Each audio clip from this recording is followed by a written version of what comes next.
జనవరి 1 నుండి హోండా కార్ల ధరలు పెరగనున్నాయి. వెంటనే మీకు ఇష్టమైన హోండా కార్ ని బుక్ చేసుకుని 1,00,000 వరకు ఆదా పొందండి. తమిళ సూపర్ స్టార్ విజయకాంత్ కన్నుమూశారు. గత కొంతకాలంగా తీవ్ర అనారోగ్యంతో బాధపడుతున్న ఆయన చెన్నైలో మియాట్ ఆసుపత్రిలో చికిత్స పొందుతూ మృతి చెందారు. ఇటీవల కరోనా సోకడంతోనే శ్వాసకోశ సమస్యలు తలెత్తాయి. విజయకాంత్ కు వెంటిలేటర్ పై ఉంచి చికిత్స అందించారు. అయినా ఫలితం లేకపోవడంతో విజయకాంత్ తుదిశ్వాస విడిచారు. విజయకాంత్ మరణ వార్తను తమిళనాడు ప్రభుత్వం ప్రకటించింది. దీంతో ఒక్కసారిగా తమిళ ఇండస్ట్రీతో పాటు రాజకీయ శ్రేణుల్లో విషాదం నెలకొంది. కెప్టెన్ అభిమానులు తీవ్ర శోక సంద్రంలో మునిగిపోయారు. మరోవైపు సోషల్ మీడియాలో పలువురు సినీ పెద్దలు విజయకాంత్ కుటుంబానికి ప్రగాఢ సంతాపాన్ని వ్యక్తం చేస్తున్నారు.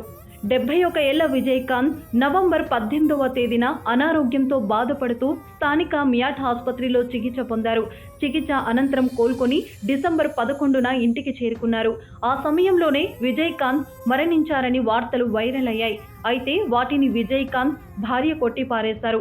ఈ క్రమంలోనే కరోనా బారిన పడి అస్వస్థతకు గురి కావడంతో మియాట్ ఆసుపత్రిలో చేరారు. విజయకాంత్ ఆరోగ్యంగా ఉన్నారని ఆ పార్టీ మంగళవారం ఓ ప్రకటనలో తెలిపింది. 1-2 రోజుల్లో డిశ్చార్జ్ అవుతారని కూడా ప్రకటించింది. ఇంతలోనే ఆయన కన్నుమూశారు. విజయకాంత్ చాలా ఏళ్లుగా డయాబెటీస్ తో పాటు లివర్ కి సంబంధించిన సమస్యలు ఎదుర్కొంటున్నారు.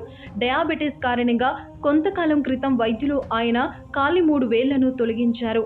27 ఏళ్లకే విజయకాంత్ సినీ అరంగేట్రం చేశారు. సినిమాలో రాణిస్తూనే మరోవైపు రాజకీయాల్లోనూ సత్తా చాటారు. 2005లో డిఎండికే పార్టీని స్థాపించారు. 2006 నుంచి 2011 తమిళనాడు అసెంబ్లీ ఎన్నికల్లో పోటీ చేసి గెలిచారు.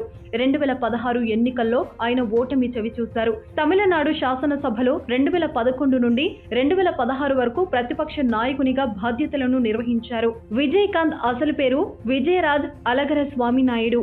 అతను మదురైలో కేఎన్ అలగర స్వామి, అండాల్ అజగర స్వామి దంపతులకు ఆగస్టు 25, 1952న జన్మించాడు.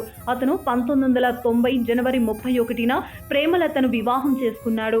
వారికి 2 కుమారులున్నారు. ప్రథమ కుమారుడు విజయ్ భాస్కర్ కాగా రెండవ కుమారుడు షణ్ముగ పాండ్యన్. అతని రెండవ కుమారుడు 2014లో సగస్తప్తం సినిమా ద్వారా తెరంగేట్రం చేశారు. విజయకాంత్ మరణం ఆయన అభిమానులకు తీరని లోటు. విజయకాంత్ అనారోగ్యానికి గురైనప్పటి నుంచి అభిమానుల సైతం దేవుని ప్రార్థిస్తూ ఉన్నారు. కానీ ఆ ప్రార్థనలు ఫలించక విజయకాంత్ మరణించారు.